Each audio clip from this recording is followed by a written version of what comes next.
one of the problems with the robot is we become so used to him or her doing everything for us that our grip on our values becomes very, very loose.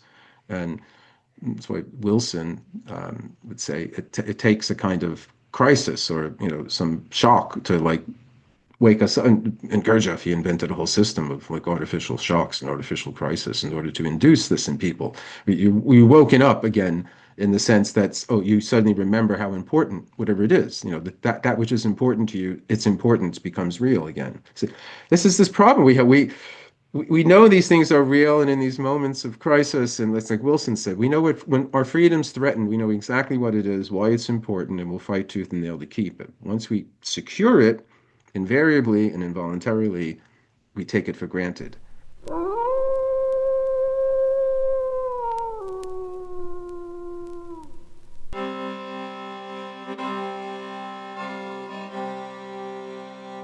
Gary Lachman, thanks so much for joining me on the podcast.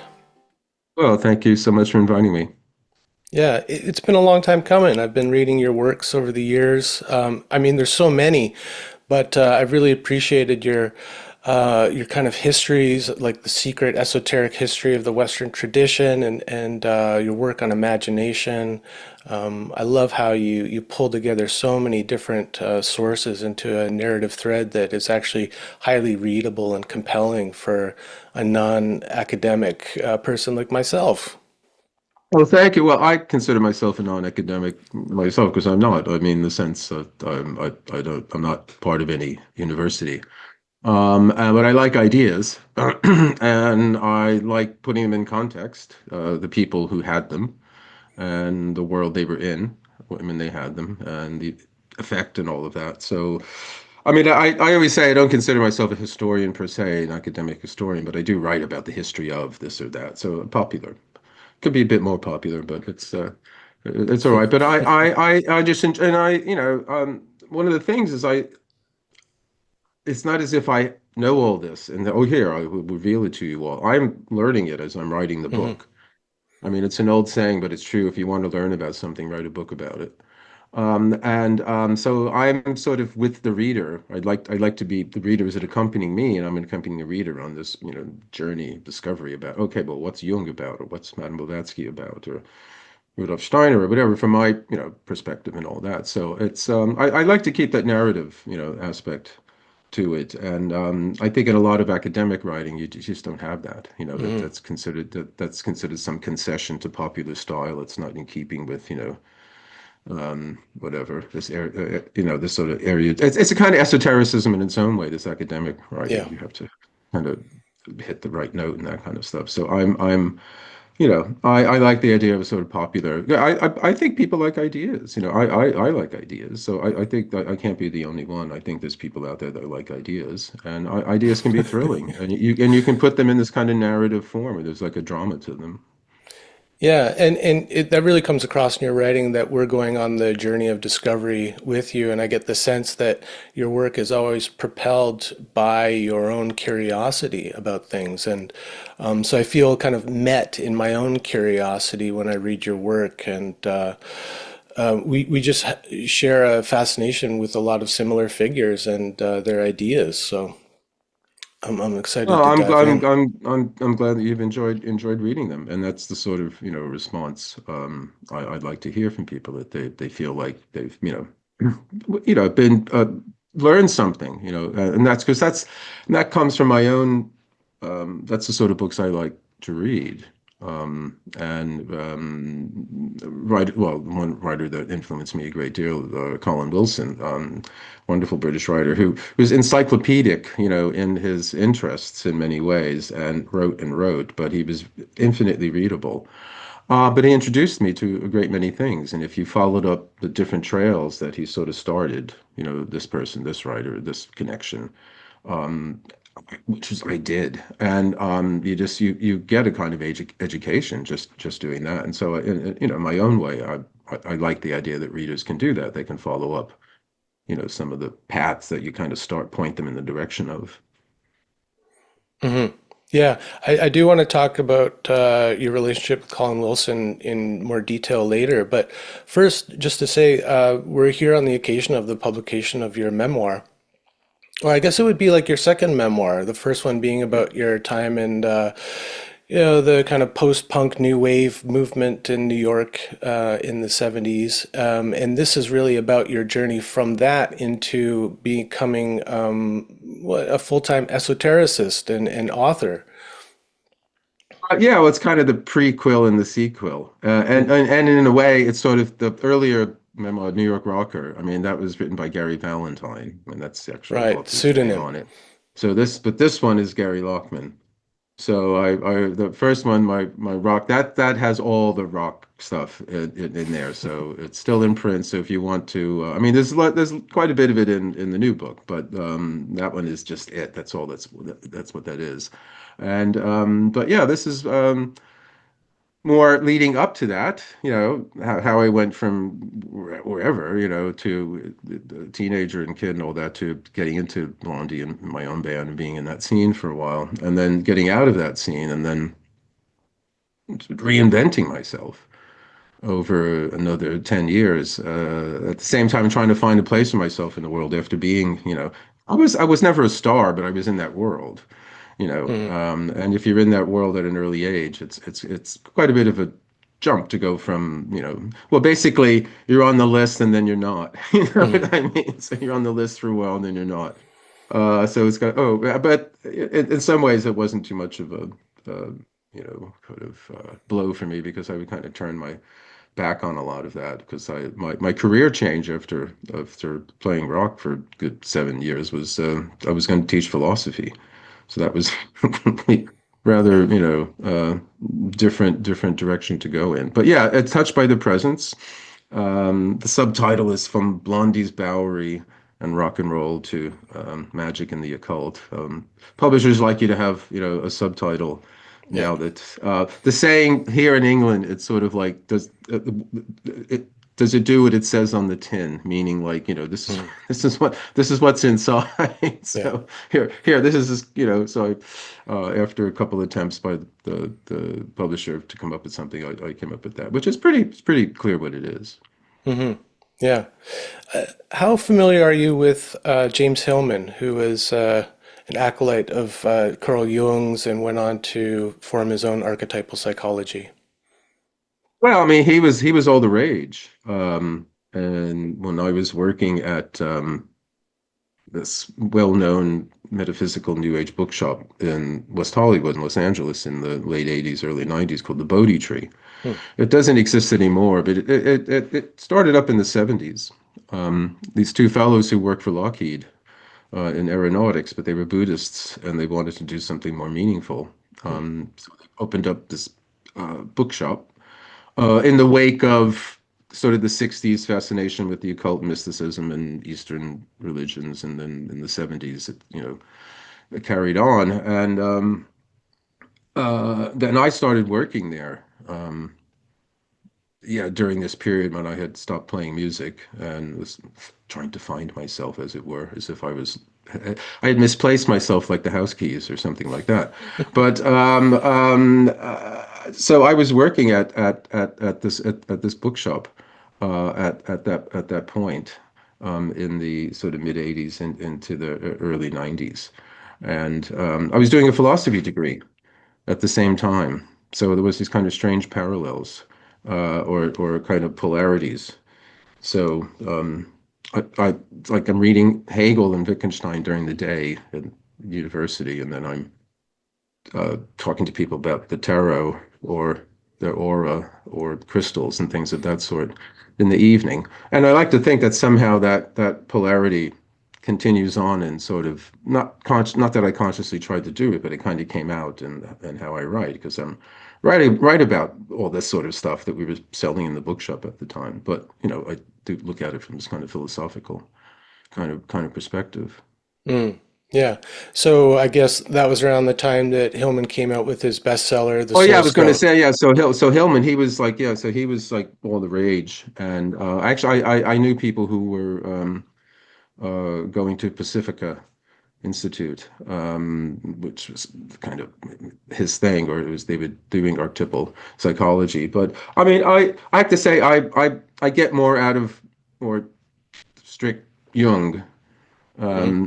than Hillman, although I read quite a bit of him, and his interest in the Renaissance Hermeticists like Ficino. I got quite a bit from him when I did a book about Hermeticism or the Hmm. Quest of Hermes Trismegisto. So there's a chapter uh, about the Renaissance revival of Hermeticism and what Hillman called this kind of sort of aesthetic therapy. I forget exactly what the term he was using, but a kind of therapy that, and you know, understandably, he wanted to bring kind of art and music and culture and things of that sort, a broader kind of way to look at that psychotherapy, let's say, than just a strict Jungian kind of thing. But I have to say, well, one of the things I say in the book, I'm talking about this, saying that I knew lots of people who were reading lots of Hillman at the time. It's like he was somebody who I enjoyed reading, but I have to say I never, when I put the book down, and like later on, I thought, well, what did he say? What's What's the he on actual, about?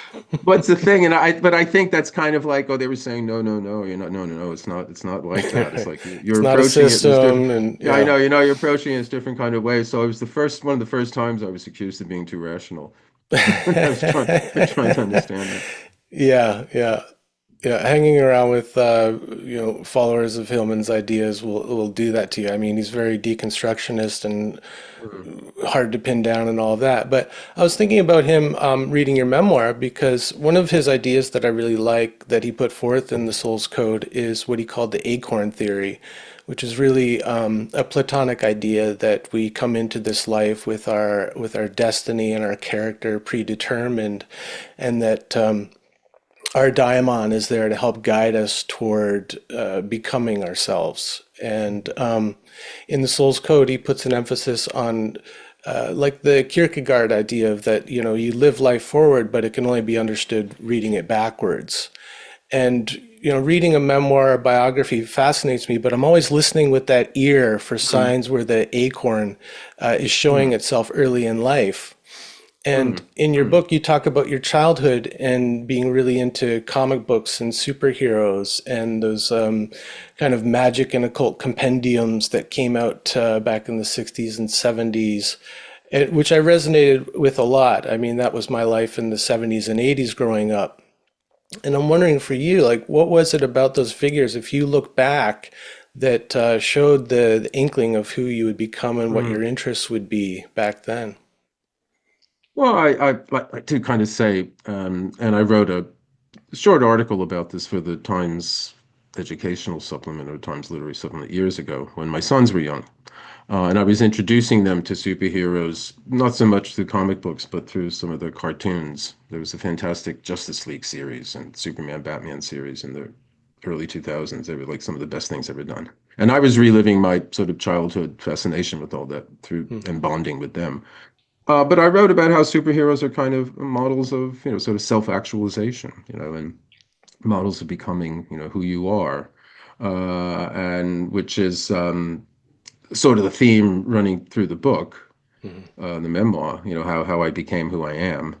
And no, I mean, from very, very early on, I mean, comic books, I mean, the standard story I tell is there was one series called the Legion of Superheroes, and these were teenagers from the future and other planets, and they all had superpowers, and Superboy was one of them.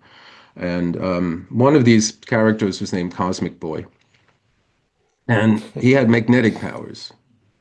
You know, this lightning lad could shoot lightning bolts, Saturn girl could read your mind and, you know, do psychic things, and Cosmic Boy had magnetic powers. And I think, well, what is Cosmic? Why isn't he called Magnet Boy? You know, Mhm. which seems perfectly rational and logical. It's like, why isn't he called Magnet Boy? You know, or as Magneto would be later on with the X-Men. And I remember asking my sister what cosmic meant, and she didn't know. I asked my mother, and she didn't know, and I didn't bother asking my father. So, in one sense, you could say, you know, that was the seed. You know, I wanted to understand that. But you have to think. I mean, these comic books. I mean, they're all about. fantastic other worlds and remarkable individuals and incredible adventures. And they spoiled me for life Mm, because I thought, yeah. well, like I remember my sister at one point, I don't remember how old I was, but I was being asked what I wanted to be when I grew up, and my sister said, "You can't say a superhero." I was like, well, why not? Why not? Why? Don't take that from me. What do you mean I can't say superheroes? Well, in any case, so it must have been, something, implanted at an early age. It was nobody in my family had any interest in books or reading or anything like that, and Mm. not even in the extended family, uncles or anything like that. So I don't know. I think maybe some gene a couple generations back, a few generations back. I did one of these DNA tests a while ago, and apparently about 60% of whatever I've got comes from Eastern Europe, a part of the world that's in the news a lot these days. And I just wonder if some weird alchemist or Kabbalist from there somehow I picked up on, it was in the background for a while and it turned up in me. But I don't know. It's just one of those things. Why are, that this is where this I mean, you can rationalize it and say, oh, well, my parents didn't love me and I found some kind of home or a sense of Right. belonging, and blah, blah, and that sort of thing. Yeah, But with even these so, other weird, why not something else? Why didn't I yeah. get into sports or why didn't I, become, well, I was going to say juvenile delinquent, although I actually was for a while, but that's a different story. Yeah.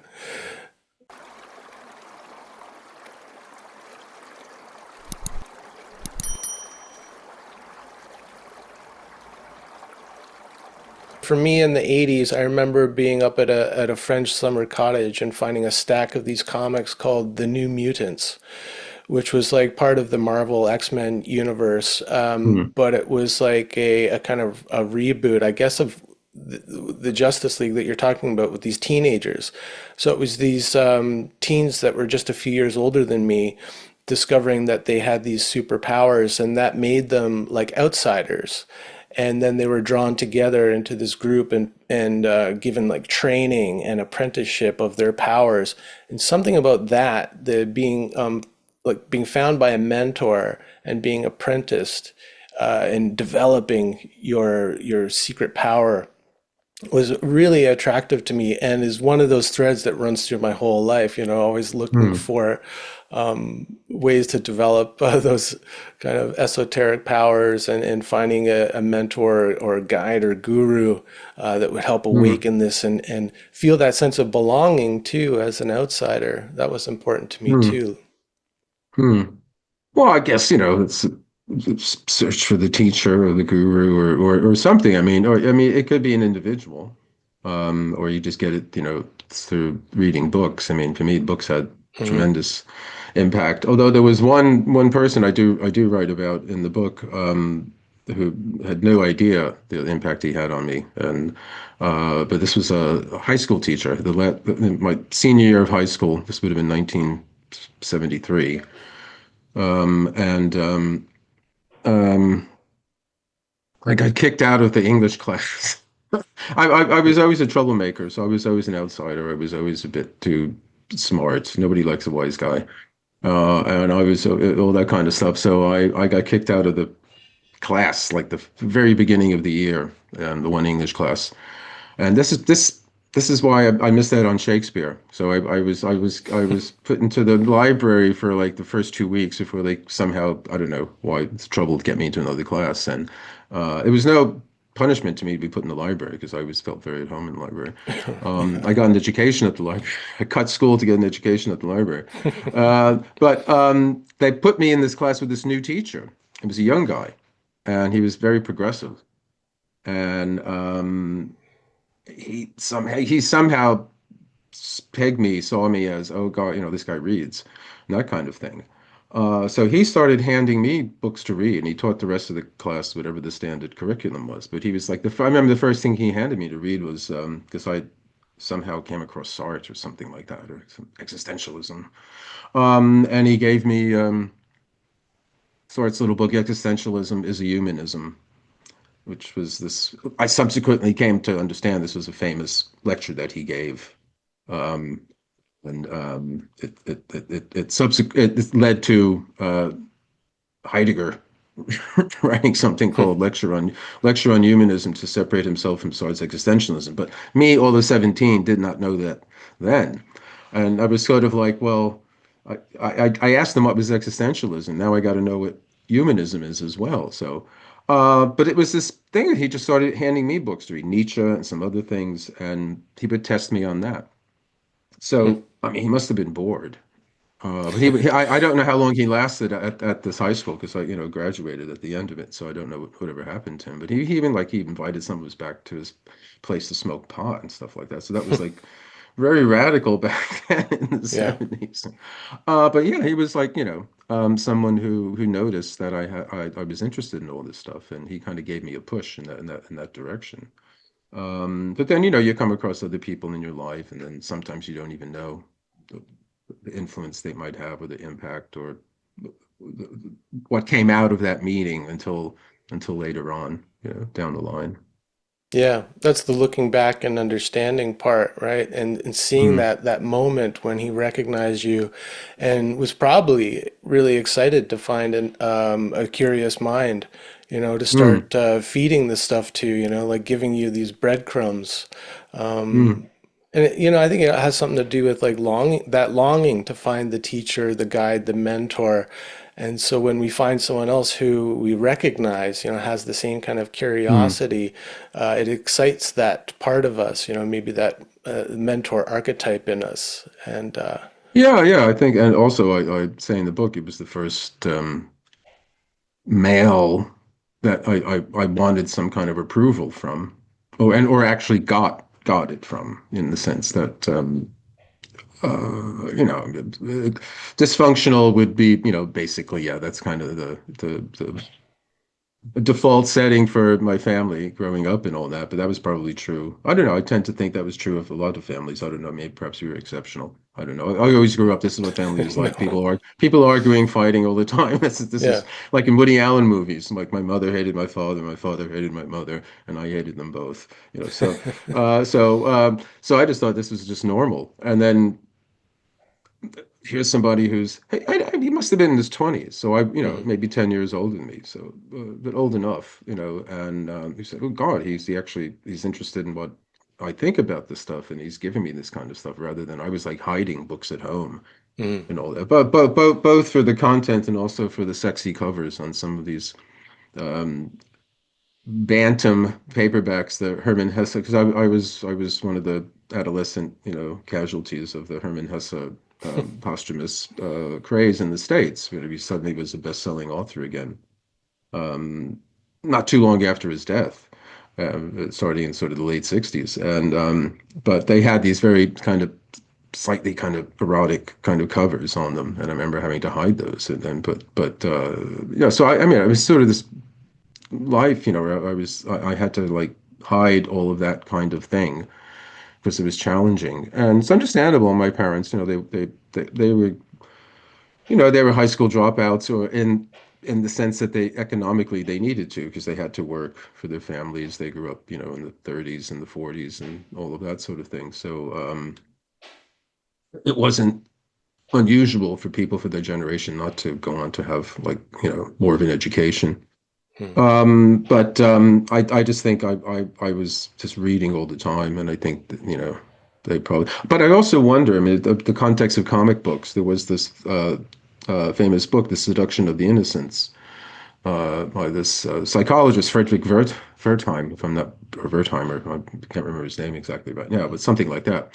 It came out in the 50s, and it argued that, comic books were bad. They were a bad oh yeah, influence. What he had in mind was really there was a whole uh, genre of comics or publisher called EC, and they had these really gory kind of, bloody kind of comic books, which understandably they were a bit too much. But he even said something like Superman was a fascist, and Batman and Robin was like a homosexual relationship, and Wonder Woman's into bondage, and she has big breasts and all this kind of stuff. And I'm sure my mother never heard of it, but the trickle down effect must have, come down. 'Cause, I remember it's the kind of what's the word? Hostile attitude towards reading. I first recognized them, and I got my very first comic book, which was something called Atomic Rabbit, some innocuous, thing. But it must have trickled down like, oh no, comics are bad. But that was the gateway, to me to hell, to all that, as it were. So yeah, I Yeah. mean yeah, I forgot what we started talking about in the first place, but I'm rambling back onto early days. But yeah, this is reflection and looking back. You often see how something. Well, I mean, that there's the spoiler. That's the whole denouement of the end of the book, right? I wind up leaving LA after the collapse of everything, like my marriage, where I was working at UCLA as a science writer, and myself, I went down the tubes for a while. So, but subsequent to that, later on, I look back and say, well, actually, in a way, that was exactly what had to happen. Right. In order for me to move on to what I've been doing now for the last 30 years. Yeah. Like the tower card. You know, we need to blow the roof off the joint and get thrown out into the wilderness in order to maybe find our true path, is one way to put it. Well, I mean, this is something, Hesse, Jung, they say it, and Goethe, they all say it in different ways. But if you don't heed the necessity to do what you have to do to make the changes you have to do, they'll be made for you. But Right. it's not always going to be a picnic when that happens. It'll be made for you in some other way. And that's exactly what happened to me. I mean, I went through this long stretch, from okay, I stopped playing music, played with Blondie a couple years, had a couple of hit songs with them. I had my own band called The No, and that came from my interest in Gnosticism, KNOW. And all this time I'm reading and reading and reading and reading. All these different, like Colin Wilson's books and Gurdjieff and Uspensky and Jung and every Crowley, and I get into all different things. Hmm. I joined Crowley's OTO for a while. Then I'm in the Gurdjieff Fourth Way for about 4 or 5 years, and Colin Wilson is the main kind of influence. I make a pilgrimage to his place in Cornwall, and we develop a friendship. And he's more or less a mentor in Hmm. that sense. I kind of like, a model, you look for a sort of role model in a way, and I had previous people would have been, other musicians around me on the scene. So, oh yeah, I like what he's doing. I like what he's doing. And you Hmm. kind of absorb that. And then, I mean, I've always wanted to do a book about how, it's not quite exactly this, but in a certain way it is, alter egos in the sense that people, they adopt some other identity and then they're able to do remarkable things in Hmm. this other identity, but as who they are, usually they weren't able to. So I can't remember this name, but there was an English writer here who went to Canada and I think North America and became an Indian.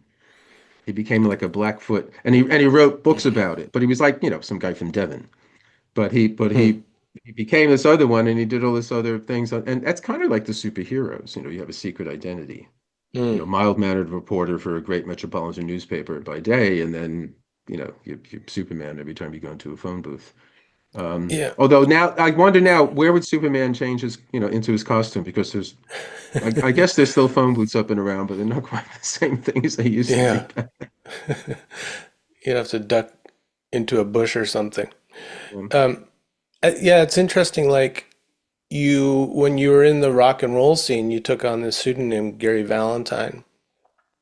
And, reading through your memoir, I got the sense that even as you were doing it, you didn't feel like that was the end goal, was to be a musician, to be a famous Mm, rock star. It seems to me like that the music was almost like a stepping stone to becoming who you are. And mm, maybe like, you took on a pseudonym almost like, well, this isn't, Gary Lachman's path, but Gary mm, Valentine can step into this and act mm, out and be mm. the rock star for a while. Yeah. I mean, what do you think about that? Yeah, a lot of people they take a pseudonym and they do this. Not all the time, but a lot of people around in New York, were there's Johnny Well, Thunders and yeah, back then it Richard was the Hell and thing.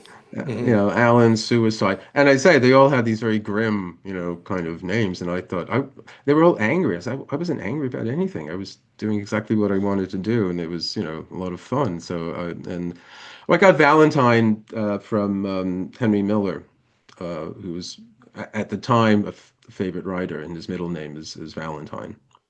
And he has a birthday around mine. We're both Capricorns, and I identified with him.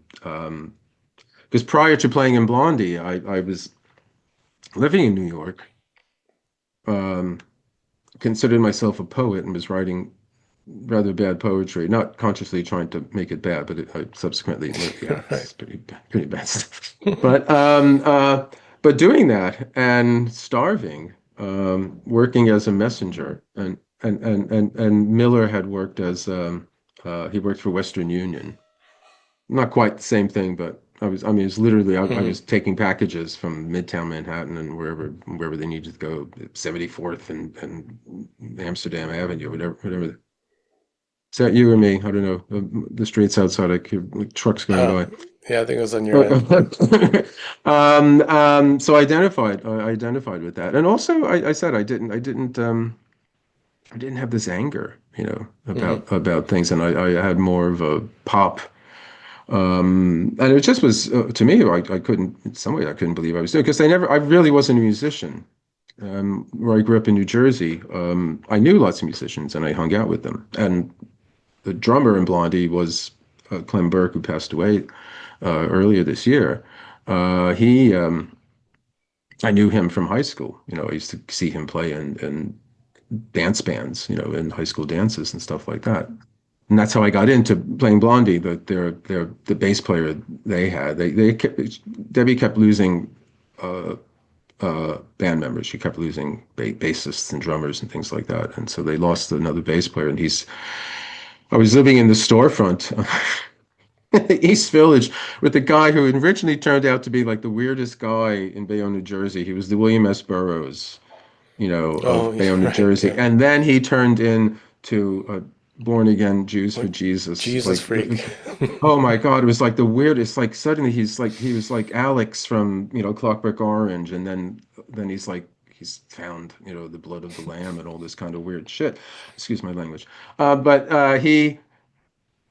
it's again with these weird stories. He's really believes like the end times are on their way. He's planning on moving to a kibbutz in Israel, and did I want to come with him? And he also wanted to start a rock band. I couldn't figure out if the end of the world's coming, why do you want to start a rock band in a kibbutz in Israel of all places? So that just didn't seem like a good plan to me.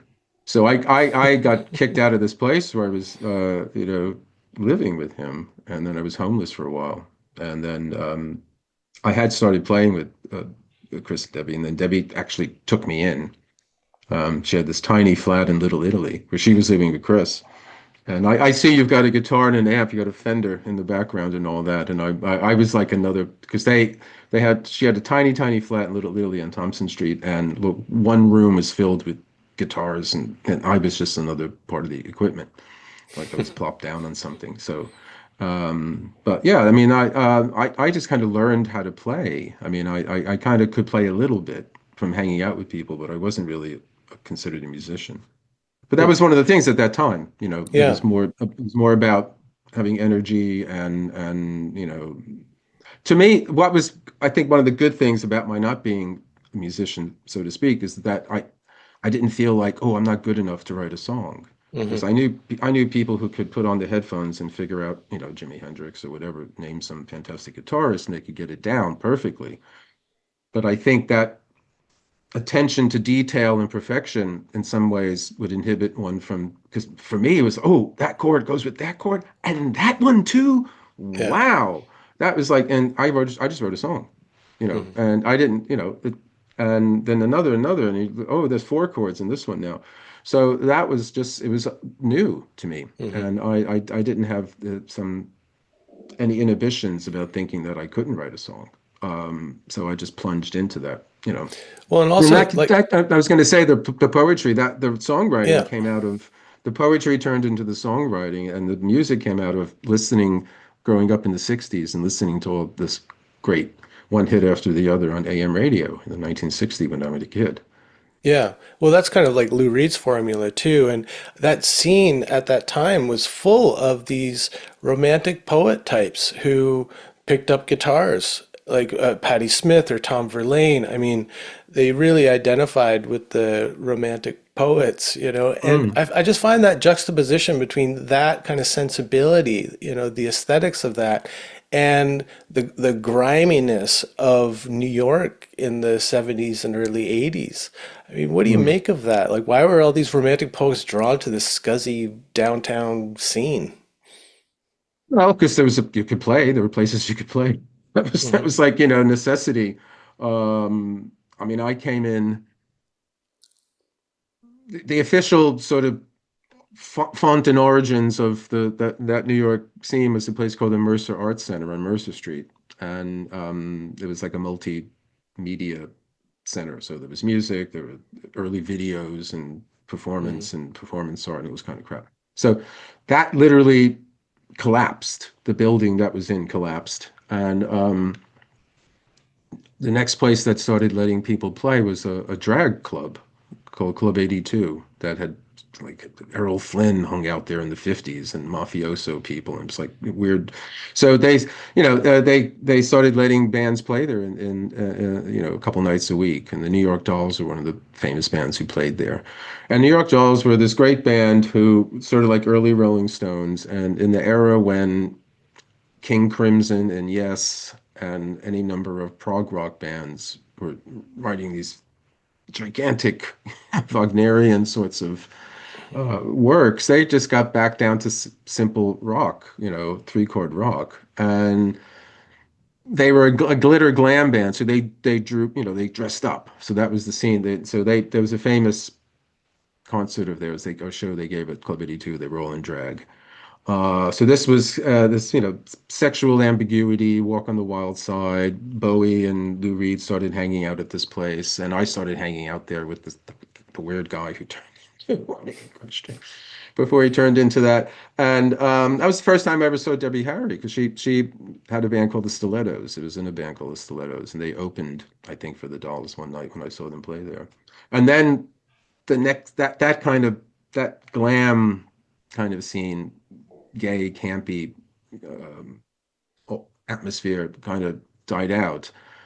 And as you say, like Patti Smith, who is a poet, then she starts having guitar behind her, and then she adds a piano, finally a drum, and it's a band now. Hmm. And then Tom Verlaine and Richard Hell, they were all poets initially. I mean, Verlaine was a guitarist. Hell wasn't a musician, but they started to say, well, let's see, we're not getting anywhere like writing this poetry. Let's see what happens if we try to Yeah. be a rock band. And Verlaine was this fantastic guitarist. I Oh, mean, he's so he's great. kind of like John Coltrane on guitar. He was like Hmm. everything was like coming out of weird angles. And Hell, I mean, he could, but he was the ideas guy. He invented punk rock. He had the ripped T-shirt and Well, all he had that, the and the hair look. I and the mean, hair sticking up. yeah. He looked like he had his finger in the electric socket or something Yeah, like and he that. was like gorgeous too. Yeah, I know, and the dark glasses and everything. And so they had, and they had that, well, I belong to the blank generation. And it was like, Mm. yeah, it was like an anthem. And I just remember seeing television early, before I was just hanging out before I started playing, with Debbie and Chris at CBGB's. And I think, what is that? And it's like, these guys are like, wow, and then the Yeah. Ramones. And it was just sort of like, I could do that. Sort of. Yeah, and then lo and behold, well, that's what happened. Richard Hell left television. Um, uh, Fred Smith, who'd been playing bass with Chris and Debbie, and Clem, who just started playing with them. Patti Smith told him, Blondie's not going anywhere, so why don't you join Tom's band? He needs a bassist, so he did. And then that's when Clem asked me to audition. So that was March or something like that, 1975. And so I Right. just wound up playing with them. Blondie's not going anywhere. I just want to highlight that quote from Patti Smith. No Well, that's the profit. thing that's the great irony that the band, when I started playing with them, we would open for anybody. We were third on the bill at 2 in the morning. And then they conquered New York, so it was Yeah, like, and that's what they, television that, television yeah, fizzled out after two albums, right? yeah. I mean, I would say the first television album is the best thing to come Oh, out of CBGB. oh my God. I would say that's like, that is one of the classic great albums. And Yeah, I mean, it still sounds so fresh and oh, yeah, innovative. yeah. Oh, I mean, just Lloyd and Verlaine. It's like Lloyd Yeah, is this waterfall, yeah, just bells and just beautiful. And then Verlaine is this jabby, angular kind of thing that comes in, and they just work. So, I know they were just such a good band. It was such a good yeah, band. And like then what Fire we and did, Ice or something. yeah. Hmm. Well, I mean, the first UK tour I did with Blondie, we were support for television, and saw them play every night, and I just thought, yeah, I mean, yeah, yeah, he's a rock god and all that, whatever, he's aloof and all, but all the praise is warranted. Right. But then yeah, they kind of. I mean, the Ramones never had a big hit. They kept playing and playing and playing. I mean, I guess Talking Heads, what's his name, went on Burn. become famous and all that. But I know, but I mean, in terms of pop world, Blondie was probably the most successful out of that. Yeah. Um, Speaking of television, I mean, Richard Lloyd's one of my favorite guitar players, Mm. and he's like an esoteric dude as well. So I wonder, Mm. like at that time, like he's really into alchemy, and he got into this whole thing about like Well, Gurdjieff too.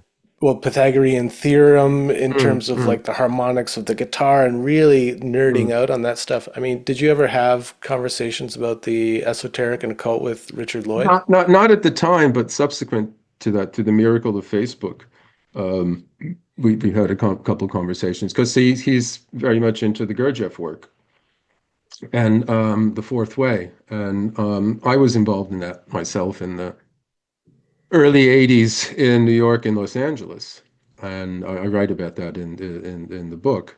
And but at the time, no, I didn't.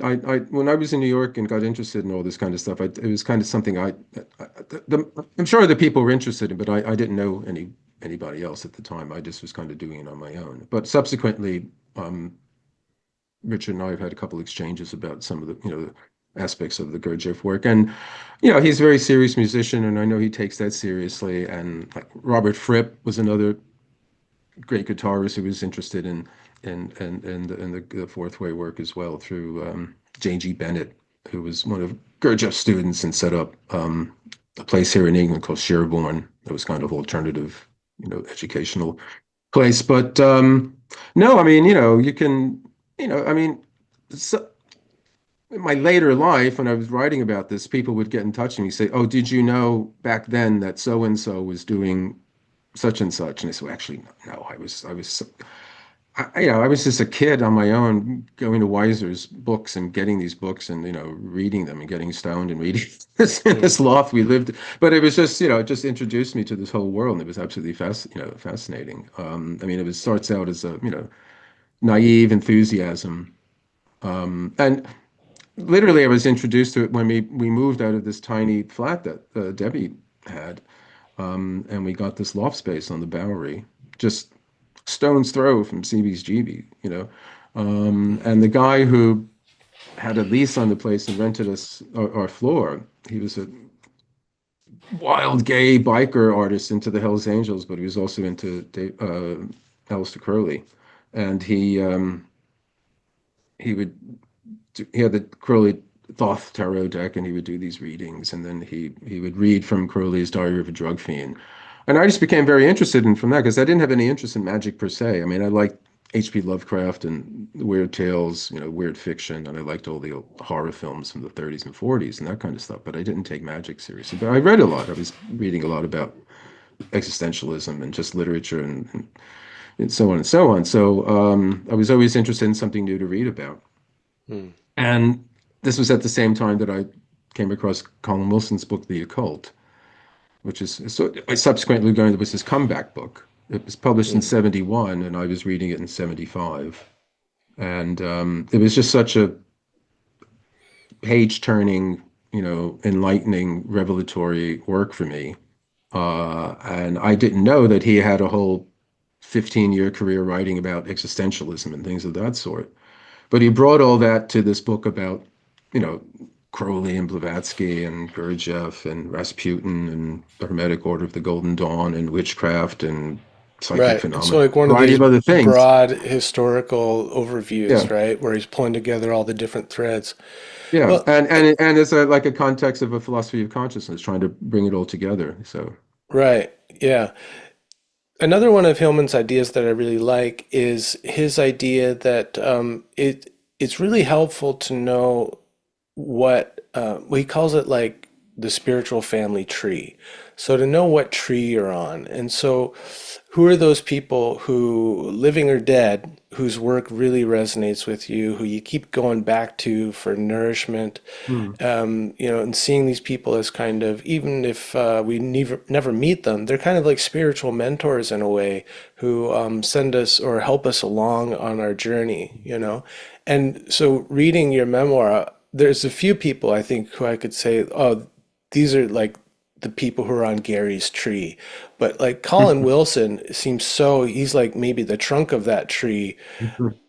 So just like I wanted to spend some time talking about him and what it was like for you to find his work. And so you said Hmm. the first book that you encountered was The Occult. Hmm. Yeah. And so what was that And like? it's Was it like finding a well, it just spiritual was kin? well, no, it was more like this is fascinating stuff. It's a remark. Wow, well, I didn't know anything about any of this, and I mean, it's difficult for me to um, go back and what was it like to read it for the first time since something I've read, quite a few times since then and written about and all that. So I mean, I know it's he talks about paradoxical freedom and all this kind of stuff, but I didn't know anything about that then. All I knew was he was talking about these the possibilities of consciousness, the possibilities of these other altered states of consciousness and these visionary states of consciousness and things of that sort. And I felt I had tasted some of that.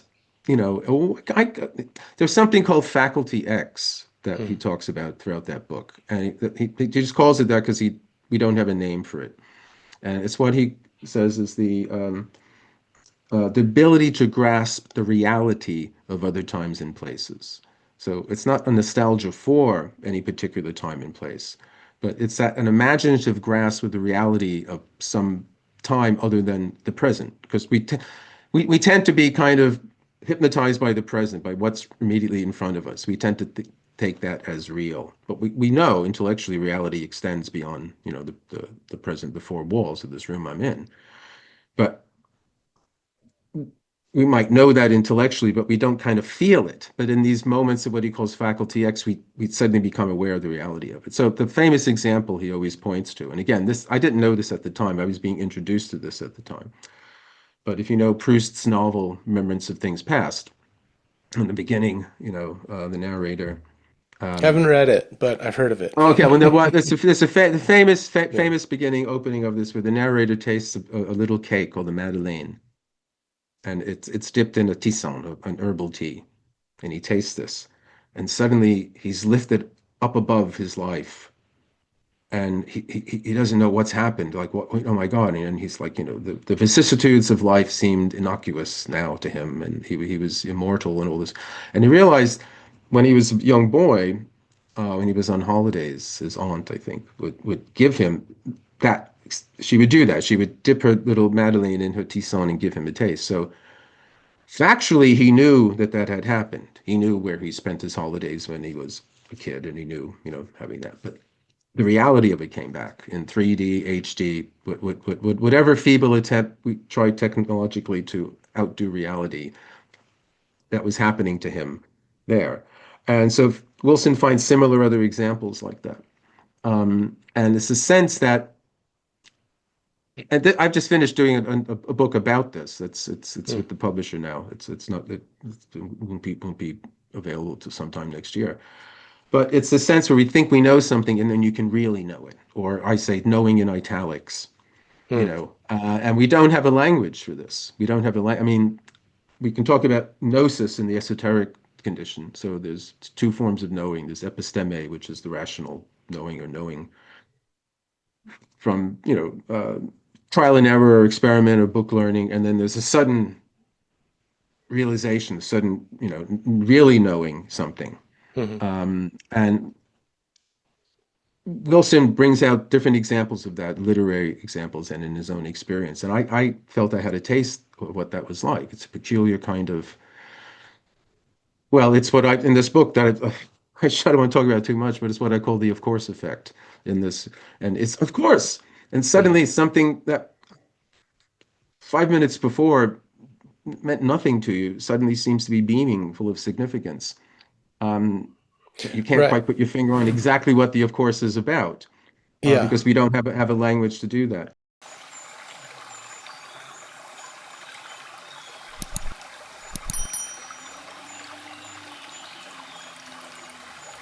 I wanted to talk with you about Faculty X and some of the big ideas from Wilson that you know have continued to fascinate you and that you've continued to work with.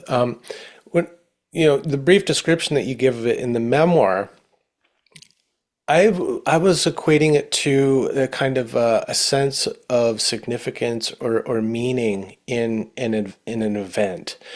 And meaning is something I'm really interested in, not in terms of like meaning in terms of finding an interpretation or for something, but that being struck by the sense of meaning, something that you feel that is beyond words, but I know what is happening right now is meaningful.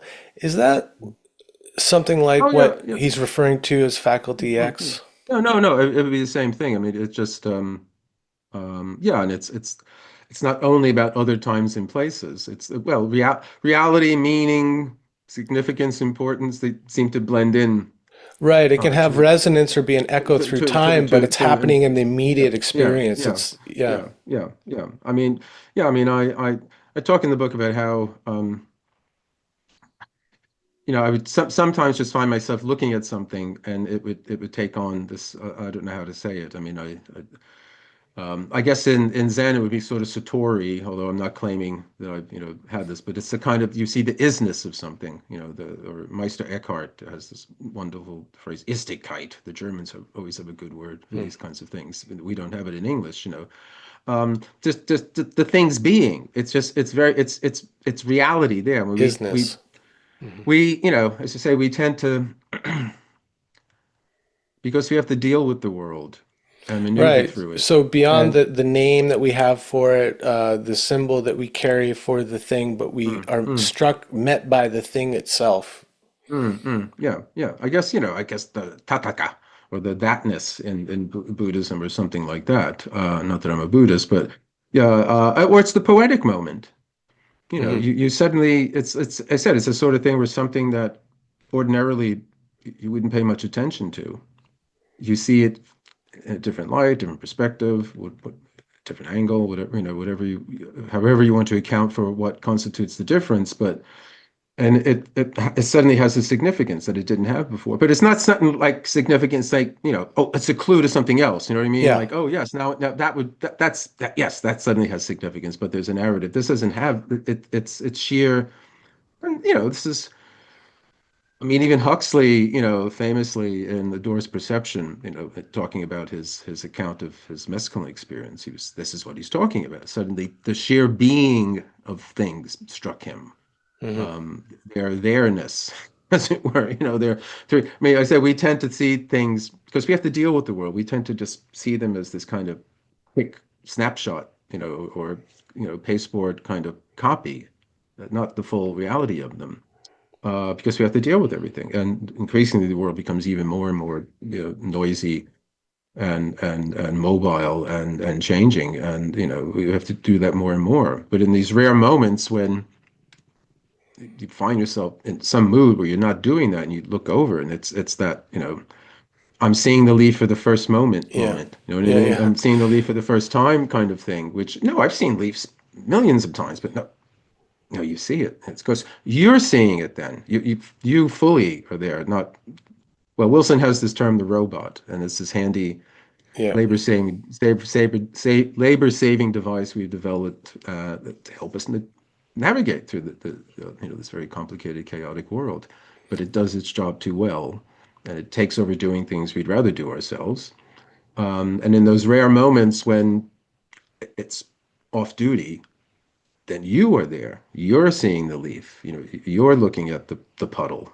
You're looking at the sunlight on the old brick wall and all that kind of stuff. And it suddenly strikes you somehow significant. I don't know, again, or meaningful or rich or interesting. I mean, you can say interesting Mm. to me is in ways more, it's like, yeah, it's interesting. Why? And then, why is it interesting? That to me is, well, it's an interesting thing. What's the secret of interest? Where does that, how do we turn the interest button on? You know, and Yeah, the by opposite of that is turning boredom. There's boredom and interest, the two the sides. I think we turn the interest button off by turning the off button on the robot, you know? Like, Yeah, yeah. as you're describing this, I'm getting the image of like one of those children's language books, where you've got like a painted scene of like a park, and every object in there has a label: tree, Mm. bench, squirrel, acorn, grass. And I think that's how, when the robot is taken over, that's how we're engaged with the world. Is we're just, oh yeah, tree, bush, bird. And when that's offline, we go, oh my God, that tree, that's been there the whole time. It's so magnificent. It's so beautiful. No, absolutely. It's absolutely. So, it's again, it's something we need to do because the world is, Right. It difficult would to be overwhelming maneuver to through. be in the suchness of the world in all its fullness. You'd never get That, anything done. well, that's the thing. So we have to find some middle, well, I call the Goldilocks kind of moment, Hmm. where it's just right. So some middle ground where you're not overwhelmed by the sheer isness of things, but you haven't dampened that down so much that you're bored by everything, and life is meaningless. You have these very prestigious scientists saying these things like, "Oh, human life is a little tiny island of meaning in the vast cosmos of meaninglessness." And it's like, Right. well, yeah, where do you get off saying that? That's one of the most unscientific things you could possibly say. Where's your evidence? How falsifiable is that statement? But they get away with saying that. But we somehow accept that because in many ways this is how we've seen the world in that way and these other moments have, oh yeah, it's nice poetic aesthetic moments, but they're not, they're just kind of icing. They're not the real thing. And we'd have to radically you know, rethink our lives if we started taking that's the real thing. We'd have to, and this is, I Yeah. guess, one of the great challenges if we're going to continue as a species, I would say. Yeah, I mean, that was one of Hillman's arguments toward the end of his life, was Mm, reawakening that aesthetic sensibility, because our culture really anesthetizes us, right? And so the aesthetic response to the world is the prerequisite for care of the world, because that's what allows us to appreciate and value the world, not as a bunch of resources or objects, mm. but as things with, well, he would say, with soul. Yeah, no, absolutely, absolutely. I think you're absolutely right. And the whole idea, and again, you regain your own soul, and the world is ensouled. Yeah. Because it's the in a way one's talking to the other, one's responding to the other. Right. You move into Um, that I thou relationship that Buber mm, talks about. Yeah. mm, Now, Well, this you, yeah. so again, good. Oh, no, No, finish your no. thought. No, I was going to say, or participatory, where you realize that Yeah. we're not separated in that sort of Cartesian, split, which we've been saddled with for several centuries. In these moments, that also comes through. It's that kind of sense where it's permeable somehow. We Hmm. participate in this outer world, and it participates in our inner world as well. Yeah. It's, we've talked about Owen Barfield and his original participation, which Jung saw as like a kind of, an early stage of development of consciousness, where we didn't have that separation between us and the world, or our ancestors didn't. But I think it's something to, like Barfield, something that we need to reclaim. And Yeah, yeah, I would say, but he talks about final participation, so it's regaining that connection, but without giving up, the individual ego. So like not not the cliched, Eastern immersion, the drop of water in the ocean, or this kind of, radical split between the two. And again, that's what happens in those poetic sort of moments. It's you're having this, and you're aware you're having it at the same time. And so it's something that it's an increase of your consciousness, I would say, rather than like a decrease. You don't want to get rid of consciousness and you have just participation because we've been there already, and we were Yeah. there when we were children. It was beautiful, but we can't, for one reason or another, we can't stay as children. But we had to separate from that and develop our individual wills and egos and all that kind of stuff. But now we can recognize, and that's we are the ones who have to do this work because we're the ones who recognize that something's missing. We're the ones who recognize that's, and oh, those moments, that's what's missing. Mm. So how do we have those moments without, giving up our individual egos? And I think Barfield, Steiner, Wilson, in different ways, I imagine Hillman, Jung, I think, as well. It's all Mm. about in gaining consciousness, but you gain consciousness by participating in this wider, deeper, whatever you want to call it, sub on Mm. George, whatever you want to call what it is, this other self that's there all the time, or this ally, or friend. Mm. Um, I like the way Hellman put it is the poetic basis of mind. Like if mm, you can start perceiving from that level of experience, I mean, then the only way to really talk about it is what music and poetry and art is really about. And so we look to those masters who are able to communicate something of that experience. It's like the mm, spiritual genius of a Rilke, mm, or of a Keats or a Rumi.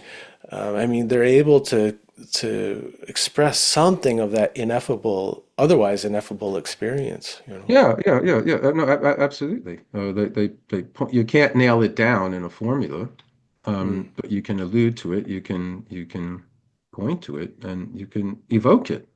I mean, I guess music, in some ways, maybe the one that I'm going to say does it the best, but perhaps most profoundly because it doesn't have to use words, mhm. so it can reach directly into the soul, Yeah, and it can have just that kind, and communicate on a also the body too, and vibrational visceral, level. vis yeah, and Yeah, visceral. I mean, I know, yeah. I know. Even deaf people are moved by music, you know. Mm, Put the right. speaker on the floor and feel the vibration through the Mm, feet. right. Yeah. No. Sure. Yeah. No. Yeah. Absolutely. I mean, I know the closest I've come to mystical experiences or anything like that were probably from listening to music, I and thought you were going to say was pogoing on the stage at CBGB's. well, that was a different one. That's Dionysian. There's Dionysian. I guess maybe this is more the Apollonian moment. So there's plenty of the Dionysian ones. Um, but I'm thinking of mixing it up because music's more Dionysian than Apollonian. But no, I talk about in the book how one of the things that drew me away from rock and roll was discovering classical music.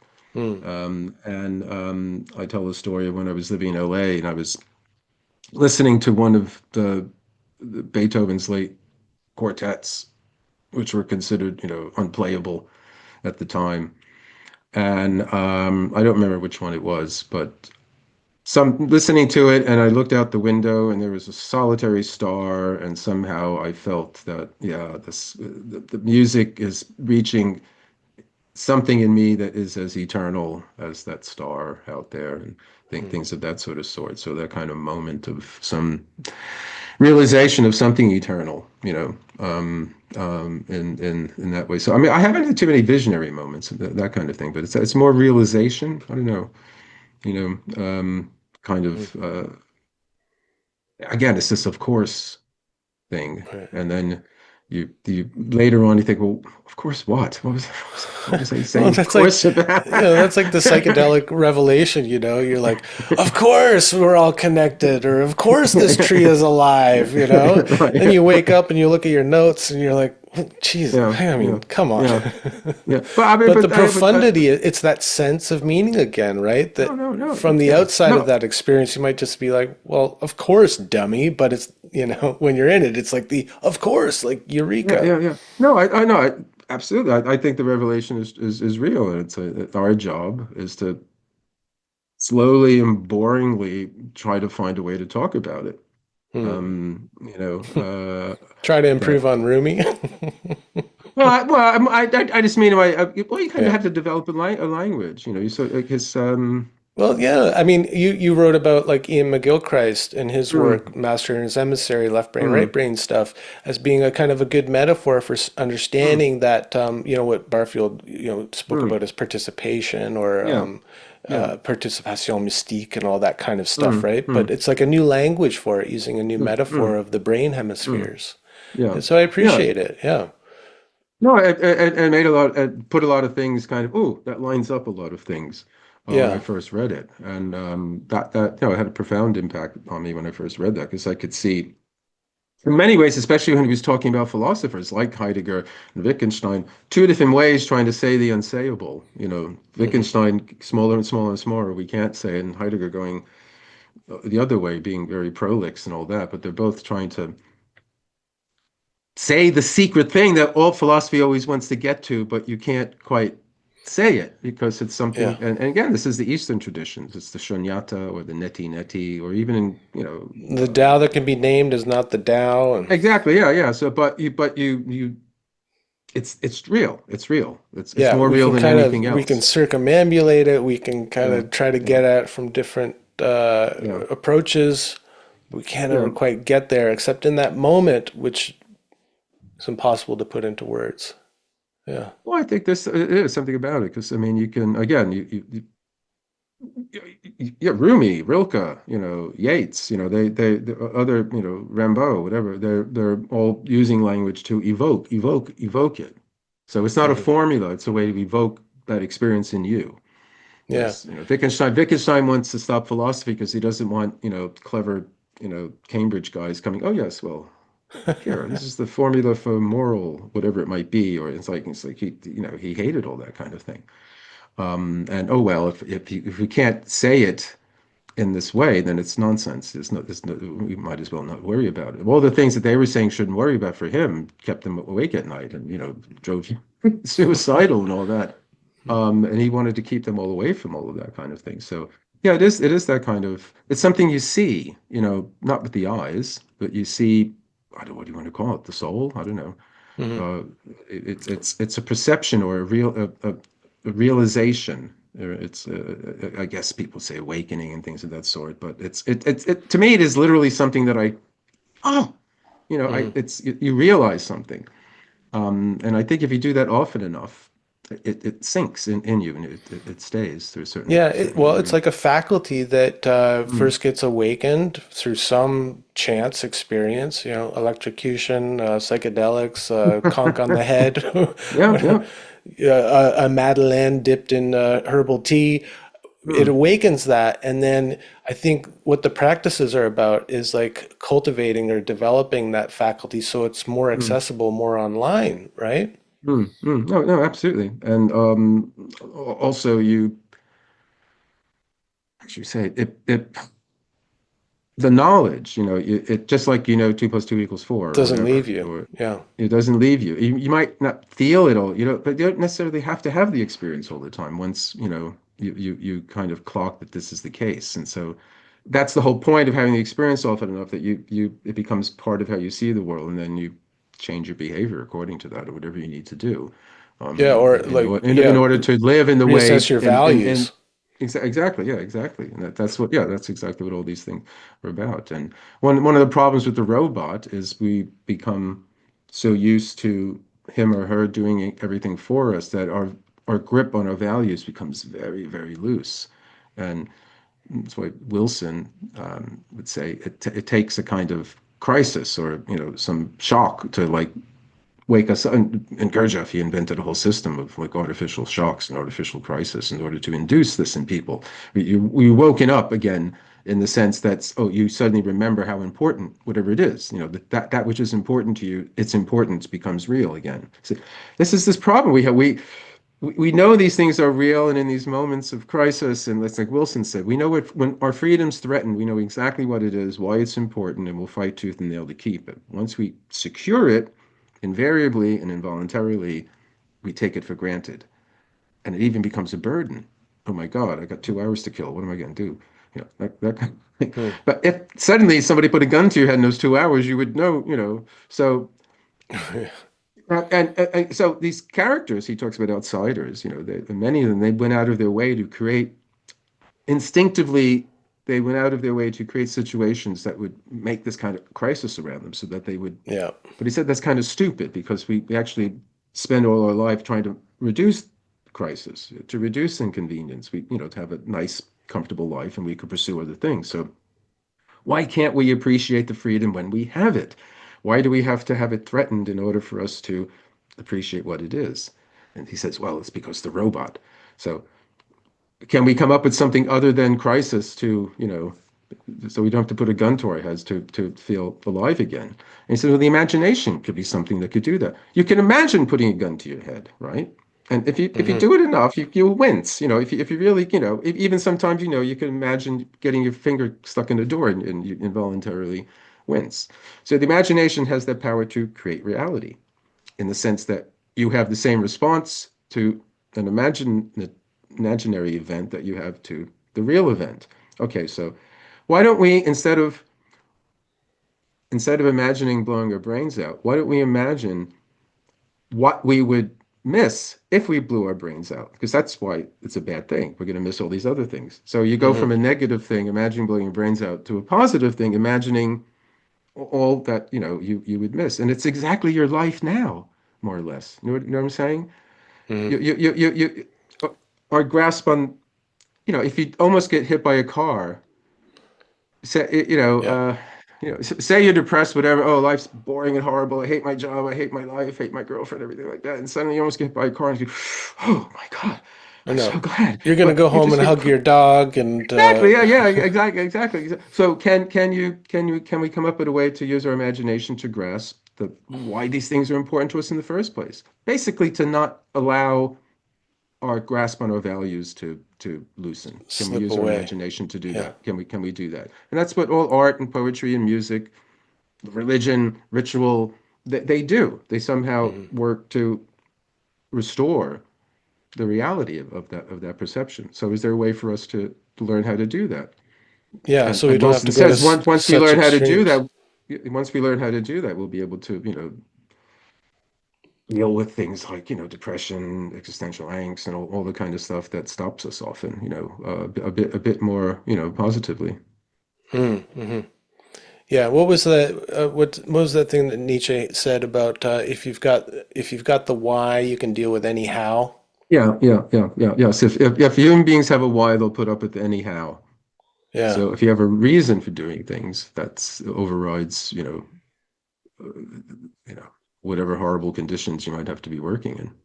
Mm. There's purpose. We're purposeful beings, I mean, that's what we just are. I mean, I know myself, I have no talent for doing nothing. This is like one of the horrible things I have. Yeah. The Dolce Vita just wouldn't, work for me. So, but I have to forcibly stop myself. Okay, no, now you actually have to stop and go look at a tree for a while or look at the clouds and stop doing. And if I Right. do that, consciously make myself do it, then, oh yeah, maybe 10 minutes after forcing myself to do that, and oh yeah, I could, yeah, yes, this is nice to sit on the bench in the sun now. That's, yeah. Yeah. But Well, one of the things that I always appreciate about your work, or that allows me to enjoy it, is that you're not just like a scholar, like we mentioned, or a theoretician, but you're actually have been a practitioner, and you've explored these different ways of mm, trying to get to that place where you're just in the what was Barfield's the final participation, right? Where yeah, you're kind of yeah, awakened to meaning and purpose, and you're living your life. You're not hiding away in an ashram or a mm, cave, mm, but you're getting on with your kind of your soul's work. You know what you're mm. called here to do. You finally found it. Now, what have you found to be like some of the ways that can help with that? I mean, beyond the extremes of like a Gurdjieff kind of Mm, shock mm. thing. Hmm. Like, how do you kind of stay awake to that these days? Or is it just a natural part of your existence? Um, well, I like to think after all this time, I've absorbed some of these notions, like Wilson's idea of the robot or something like that. Mm. Well, even the And idea, I think, can help, yeah, right? Just having an yeah. Well, yeah, idea. yeah. I mean, look, that in the first place, I think that's the thing. Like, okay, there's a problem, right? Hmm. However you want to put it. And I can't quite put my finger on it, I or can't quite, so, but there is a problem. The problem is life has lost its savor, whatever it might be, so why, why am I not enjoying the things I know I enjoy, but I'm not enjoying them? Why, or whatever it might be, some context like that. So there's a real problem, and you kind of address it as that. So what could be responsible for that kind of, sort of and thing? And someone comes so, along with this metaphor, this image of the robot, and all of a yeah, sudden it yeah, clicks, and you go, "Oh my God, yeah, I feel yeah, like, yeah, yeah, sometimes I'm a robot just going through the motions, yeah, yeah, programmed." yeah. Or, Yeah, or, or it makes sense that we would develop something like that because, but the simple example, when you're learning how to ride a bike, you're falling over all the time, yeah, right? And then one day you can ride the bike, but actually the robot's riding the bike. Now you can decide where do I want to go on the bike. So yeah. the Or robot you has an can absolutely, you can ride the bike and look around at all the oh, beautiful yeah, yeah, scenery. absolutely. Actually, one Yeah, hand, I free wheel it down the hill. No hands, mom. But but that's because yeah. you So the or some robot's not part of bad. you. We don't want to kill No, the no, no. robot. Absolutely necessary. I'm saying it's an over efficient valet. Right. It does his job too well. That's the problem. It does his job Yeah. too well, and we live in such a world where increasingly it's always sort of suggested to us to have things done for us. Automated dishwashing, Automated and automated all that. this. So less Yeah. and less you are doing anything, machines are doing them for you. And the metaphor is like you become a machine yourself over time. And so we don't, again, we can put the robot to sleep. You take drugs, puts put to sleep. You have a glass or two of wine, the robot is put to sleep, The problem with that is I that, like that. this is what Huxley discovered when he took mescaline. He Hmm. said, one of the things it did was absolutely destroy his inclination to do anything. So, he did, he's looked at the dishes in the sink and they were beautiful. Certainly too beautiful to get up and wash them. So, Right. and of Well, course they're they are, perfect the but way they are. Why change them, you know? exactly. But soon enough the dishes will pile up, and at some point Mrs. Huxley will have Right, and to the wash rats them. move in. Yeah. So, I mean, so it's something like that. So, yeah. So again, it's like these two extremes. Hmm. Can you arrive at somewhere where you don't have to put the robot out completely, or you can turn them on and off when you need to, Hmm. kind of sort of thing, which in a way we do involuntarily. So, if you're driving and you're looking out the window and the robots, and suddenly you see a cat, you're there for 2 seconds again because you have to Hmm. step on and all that kind of stuff. So it happens, but it's not something that we know how to make happen. That's I think that's one of Wilson's things. Is there a way for us to learn how to make it happen, or Yeah. at least learn to what are the mechanisms that prevent it from happening? Hmm. Which might be another thing rather than make it happen. What's stopping it from happening? Yeah. Certain Well, I things. think So, even like his idea, this image metaphor of the robot, puts you in touch with it. You know, it's like what Hillman hmm, would call personifying.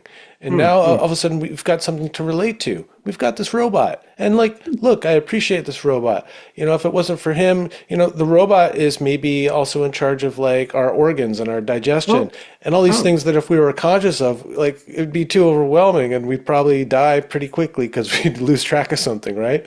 oh, absolutely, absolutely. So Yeah. we're in a way. Wilson says we're sort of there's like layers and layers of what he calls it compacted intention, and that's getting into phenomenology and intentionality. But at Hmm. all that, at some breathing, heart beating, all that, somehow at an early stage, it was made will, not us personally, but at some aeons and aeons ago in evolution of life, some will force was making that happen.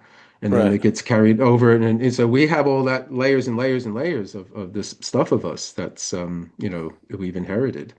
And yeah, and we don't want to interfere. We don't want to interfere with the breathing. We don't want to interfere with the heartbeat and all that. That's when that happens. That's many times we don't want to interfere with the robot Hmm. because it's learned how to do things. Yeah, like Um, it's like putting a stick in the wheel or gumming up the works. Like, yeah, yeah, although yeah. becoming aware of breathing, I mean, that's a core Mm, practice for the yogis mm, and even like mm, mm, the mm. Crowley Yeah, magicians, yeah. and right. Sure, sure. And there's The something about that, pranayama. I like mean, but that. I would say that's different context when you get sort of anxious and you're sort of like, oh, if I don't keep myself breathing, I'm not going to breathe. Sort of like, Yeah, but the way like my yeah. teacher contextualized the breathing practices was not to create some kind of change, like, slowing down or calming the nervous system or anything like that. But he put the emphasis on the participation, that it's a wonderful thing to participate in this inhale, exhale, this life Mm, force that's a part of us, like on that deepest level that you're talking about, and to kind of remember that, and what a gift to be able to participate in that, and it all kind of mm, comes back full circle to that final participation, that we can go into that as a kind of practice and like remember, mm, like, oh, isn't this wonderful? And then mm, we can mm, let the robot come back online and mm, get on with our day. mm, mm. No, no, absolutely, absolutely. Hmm. Well, we could talk for hours, Gary. There's so much that we have. I mean, we haven't even talked about Jung, the mystic, and all of that Yeah, stuff. yeah, But yeah. like, I'm really curious. Like, you've alluded to this book that you've been working on that I think furthers some ideas around Faculty Mm. X. But like, that's kind of in the can. That's with the publisher. But like, what's captured your interest, your fascination, like now? Like, what are you really exploring now? Well, I mean, I just delivered that a couple of weeks ago, so I'm Okay, so not you're taking a breather. well, I mean, I've actually got some work to do. I've my Italian publisher is putting out a new edition of my book Dark Star Rising, which came out Hmm. in 2018, which is about Trump's first administration. And so they've asked me to write an introduction to that, bringing it up to date, All right, which here we is are again. What now?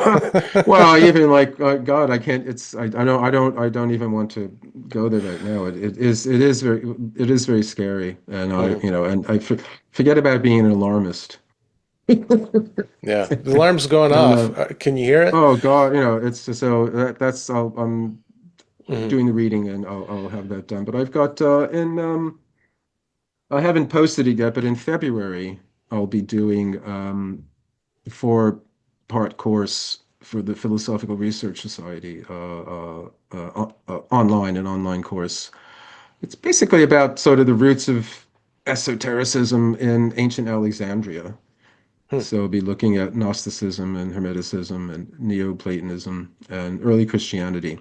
Very And cool. it's more or less based on, uh, I write about those in my big book called The Secret Teachers of the Western World, which is sort of overarching Yeah, my history, sort favorite. of as esoteric thought. So yeah, that's so I've been rereading, actually rereading some of Stephen Heller's books about Gnosticism now to get in the Stefan mood for Heller. it. Yeah.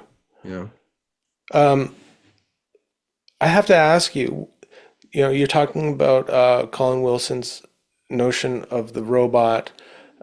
It's there in kind of Gurdjieff too, is what's it Hmm. called, the Oh yeah. machine man or something like Yeah. that, Yeah. right? That mechanical. Yeah. And I'm thinking about Wendell Berry's quote about, in the future it will be, the great separation will be between those who live as machines and those who live as creatures. And I've been thinking a lot about AI and how it's being so kind of excitedly taken up by people, greater efficiency, all those things that kind of feed the machine in us, Hmm. Hmm. automation, reliance on it, and all of that. And now people are outsourcing their creativity and their thought even to this machine. And I mean, I've been sounding the alarm for a little while. I'm not so much worried about like the banking collapse or it taking over and kind of setting off nuclear Hmm. missiles or something like that. I'm worried about what it's doing to the human soul. Hmm. And our ability to think and create and be Yeah. creatures. Mm. What do you think Colin Wilson would say I'm about? against. Well, I'm yeah. against it. I'm against it. I want you to fail. Do you hear me? I want you to fail. Okay, there you go. It's no. Écrasez l'enfant, as Voltaire said. Wipe out the infamy. No, no. I think it's. Did nobody? Was I the only one who saw these movies in the 70s? You know, about everything computers taking over and all that. I mean, it sounds so stupid. But this is the thing. We think we're so sophisticated. Oh, well, that's just a cliche. Yeah, we were Yeah. so, oh, they were so uptight and, no, no, that's why. And the same thing with Trump. About, oh, Nazis. Are you kidding? Well, This and is this kind of exactly what's dismissal, happening. like, And that's part of the plan. The whole Trump Christian yeah, nationalism the AI thing. It's all complacency. part of this plan. It's part of a plan to some. I'm going to sound like crazy conspiracy theory now, but I've been doing this reading for this new introduction. And there is all this work to, they're planning for the complete collapse of society, and that's why there's bunkers under the White House now. And a lot of these guys are living on military bases. They're planning for a collapse. And it is this kind of millenarian kind of view. There is this kind of end times. I mean, how much Trump really buys into it? But some of these AI people, Peter Thiel and some of these others, they have this idea of like, well, yeah, we can ride this out. We've got Hmm. the tech. We can create these little bubble. It's like that movie 2012, where the rich are able to, create these huge, vessels that Hmm. they arcs for them Right. to be saved when the rest of the world, goes under in the deluge. And it's like, this is God, yeah. And these guys, they have the tech, they have the money. Is that really what's going to happen? I mean, obviously, we're sort of, going through an extreme state of, multiple crises Hmm. challenges right now. But I think there is this kind of alliance between this AI business, this techno oligarchy management world, and this Christian nationalism, which is really looking forward to the end times, Yeah. to Jesus come back again. I don't know if there was this movie in the 80s, Hannah and her sisters, talking about Woody Allen. I don't know if you ever saw it, but there's a scene, Max von Sydow, the great Swedish actor who's in a lot of Bergman films. He plays a disaffected artist who's like just hates the world. But there's one scene where he's talking about Christian evangelists, and he says, if Jesus Christ came back today, he would never stop throwing up. Hearing what people are saying about him. And when I see all this stuff about these evangelicals, like in the government, in the U.S. government now, it's like, my God, it's like it's the stupidest. I I can't even can't begin believe to it. like. Oh, Yeah. it is. It's really scary. It's like this is a worst case Netflix dystopia movie that's like kind of being played out now. So Yeah. there's my alarmist rant. So. Well, I think one of the best ways to inoculate yourself against this kind of resurgence of, the Christian revival, basically, right? And everything that paved the way for it, which I think AI is in the kind of Mm, downstream of that, the rise of mm, the individual and all of that kind of mm, thing mm, and the end mm, times and all of it. But like the best way to inoculate yourself, I think, is like learning some history mm, and your book on the secret teachers that pulls together that history and shows how mm, these things are interconnected. And I think that kind of thing is so important that people understand like the real history of mm, Christianity. mm. No, I think that's, yeah, absolutely. I mean, this not what these people calling them Christians are not, I mean, Yeah, I'm not a they have no practicing Christian, idea. but I'm more of a Christian than these people. Well, that's what I tell people is like I probably understand more about Yeah, Christianity and its development than probably 99% of Christians. yeah, yeah, yeah. Yeah. Well, there you Well, go. thanks for your work, Gary. And you know what? I avoided Dark Star Rising when it came out, but maybe I got to read it just for even just that feeling of kinship. Like okay, if someone Mm, else mm. hears the alarm. Yeah, yeah, yeah, yeah. Well, I mean, talk about imagination. I mean, it is about imagination. Hmm. It's about how Trump basically. I mean, um, use Is a it's mental magician. science. Well, in a Hmm. way, I mean, I don't want to give him the credit. But in some ways, it's there's parallels, and Some I kind spell them of out. idiot savant magician doesn't really know what he's up to or something. Or is a Mm, puppet of darker yeah. Well, this forces. was the thing with Hitler. Hitler sleptwalked through all of his early successes, and there seemed to be nothing he could do no wrong. And there was like a period when but then things started to go bad, and they went bad. But there was a period in the early part where he seemed to do everything. Doors open for him. Yeah, Obstacles crazy. fell by the wayside and all that. So who knows? We'll see. But Hmm. yeah, history. It's good to know the real. And again, do it now because it may not be available. Reading the history too. That's the scary Right. thing too. The more and more we rely. If you come across any books written before 1980, secondhand bookshops, you might want to, you know what I mean, scoop Scoop them scoop up. those up. Oh, I've been doing that for a while because there's no such thing as too many books. But Yeah, it create your is it own is it is increasingly reminding me of these films like when there's the poster Fahrenheit something 451 and yeah, or Children of not the Men. Omega Man, Soylent Green or something like that, Oh where it's yeah, like, now oh, it's oh, bugs. a book, ooh, something from Soylent Green before. is bugs. That'll be the new version, right? Any case, perhaps we'll have another conversation on a more cheerier tone. Yeah, actually, following that lecture series that you do, I'd love to have you back on and get Hmm, into some of that esoteric history of hmm. Christianity and Hermeticism and all of that. Yeah, that'd be Okay, great. well, yeah, that's probably in the spring. All right, Yeah. well, take care, Take Brian. care. All See right, you down the all road. right, Bye bye. bye.